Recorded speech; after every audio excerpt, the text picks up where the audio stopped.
ತಡೆಗೋಡೆ ಕುಸಿದು ಒಂದೇ ಕುಟುಂಬದ 4 ಜನ ಮೃತಪಟ್ಟ ಕುತ್ತಾರ್ನ ಮದನಿ ನಗರಕ್ಕೆ ಕಂದಾಯ ಸಚಿವ ಕೃಷ್ಣ ಬೈರೇಗೌಡರು ನಿನ್ನೆ ಸಂಜೆ ಭೇಟಿ ನೀಡಿದರು. ಘಟನಾ ಸ್ಥಳಕ್ಕೆ ಭೇಟಿ ನೀಡಿದ ಬಳಿಕ ಮಾತನಾಡಿದ ಅವರು ಘಟನೆಯ ಬಗ್ಗೆ ಸಂತಾಪವನ್ನು ವ್ಯಕ್ತಪಡಿಸಿದ್ದಾರೆ. ಮುಖ್ಯಮಂತ್ರಿಗಳು ವಿಷಾದವನ್ನು ವ್ಯಕ್ತಪಡಿಸಿದ್ದು ತಕ್ಷಣ ಘಟನಾ ಸ್ಥಳಕ್ಕೆ ಹೋಗಿ ಕುಟುಂಬಕ್ಕೆ ಸಾಂತ್ವನ ಹೇಳಲು ತಿಳಿಸಿದರು.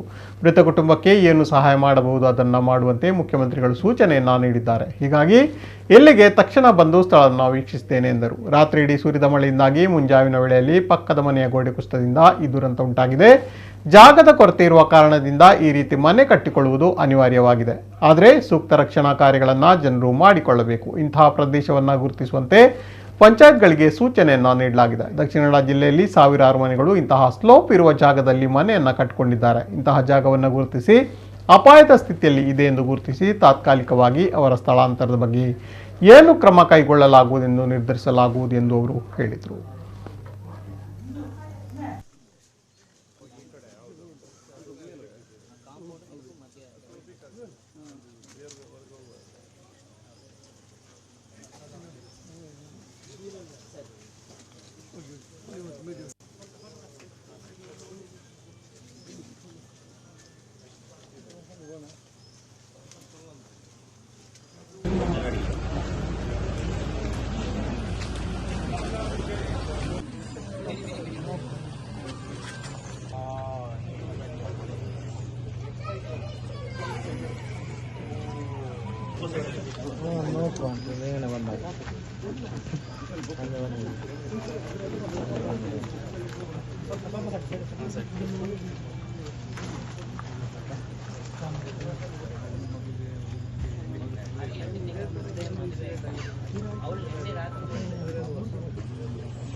ಯಾವ್ಯಾವ ಪ್ರತಿಯೊಂದು ಪಂಚಾಯಿತಿಯಲ್ಲೂ ಕೂಡ ಈ ರೀತಿ ಒಂದು ವಲ್ನರಬಲ್ ಅಂದರೆ ನಾಳೆ ಸಮಸ್ಯೆಗೆ ಸಿಕ್ಕಿ ಹಾಕಿಕೊಳ್ಳಬಹುದಾದಂಥ ಮನೆಗಳು ಎಷ್ಟಿದ್ದಾವೆ ಅವುಗಳನ್ನು ತತ್ಕ್ಷಣ ಸರ್ವೆ ಮಾಡಬೇಕು ಪ್ರತಿಯೊಂದು ಗ್ರಾಮ ಪಂಚಾಯಿತಿ ಕಡೆಯಿಂದ ಅಂತ ಸೂಚನೆಯನ್ನು ಕೊಟ್ಟಿದ್ದೇವೆ. ಅವರಿಗೆ ನಾವು ಎಚ್ಚರಿಕೆಯನ್ನು ಕೊಡುವಂಥ ಕೆಲಸವನ್ನು ಕೂಡ ಸರ್ಕಾರದಿಂದ ಮಾಡ್ತೇವೆ. ಈ ರೀತಿಯಾಗಿ ನಮ್ಮ ದಕ್ಷಿಣ ಕನ್ನಡ ಜಿಲ್ಲೆ ಒಂದರಲ್ಲೇ 16,000 ಮನೆಗಳು ಈ ಸ್ಲೋಪ್ಗಳಲ್ಲಿ ಕಟ್ ಮಾಡಿ ಮನೆಗಳನ್ನು ಕಟ್ಕೊಂಡಿರುವಂಥದ್ದು ಇದೆ. ಸೊ ಹಾಗಾಗಿ ಅಲ್ಲಿ ತಡೆಗೋಡೆ ಕಟ್ಕೊಳ್ಳಿಕ್ಕೂ ಕೆಲವ್ರು ಜಾಗ ಬಿಟ್ಟಿಲ್ಲ. ಬೆಟ್ಟದ ಮಗ್ಗಲಿನಲ್ಲೇ ಮನೆಗಳನ್ನು ಕಟ್ಕೊಂಡಿದ್ದಾರೆ.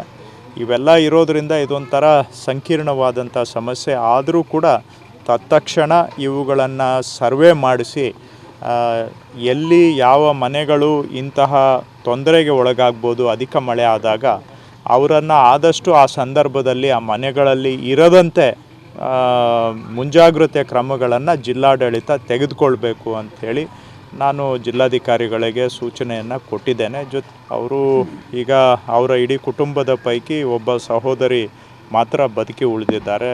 ಅವರಿಗೆ ಆಗಿರುವಂಥ ನಷ್ಟಕ್ಕೆ ಸರ್ಕಾರದ ಪರವಾಗಿ ನಾನು ವಿಷಾದವನ್ನು ವ್ಯಕ್ತಪಡಿಸ್ತೇನೆ. ಹಾಗೂ ಜಿಲ್ಲಾಧಿಕಾರಿಗಳು ಮಾನ್ಯ ಸಭಾಧ್ಯಕ್ಷರು ಅವರ ಮಾರ್ಗದರ್ಶನದಲ್ಲಿ ಅವರ ಕುಟುಂಬದವರಿಗೆ ಸರ್ಕಾರ ಏನು ಪರಿಹಾರವನ್ನು ಕೊಡಬೇಕು ಅದನ್ನು ಮಾನ್ಯ ಸಭಾಧ್ಯಕ್ಷರ ಮಾರ್ಗದರ್ಶನವನ್ನು ತೆಗೆದುಕೊಂಡು ಆದಷ್ಟು ಶೀಘ್ರವಾಗಿ ಅವರಿಗೆ ಪರಿಹಾರವನ್ನು ಕೊಡ್ತಕ್ಕಂಥ ಕೆಲಸವನ್ನು ಮಾಡಬೇಕು ಅಂತ ಸೂಚನೆಯನ್ನು ಕೊಟ್ಟಿದ್ದೇನೆ.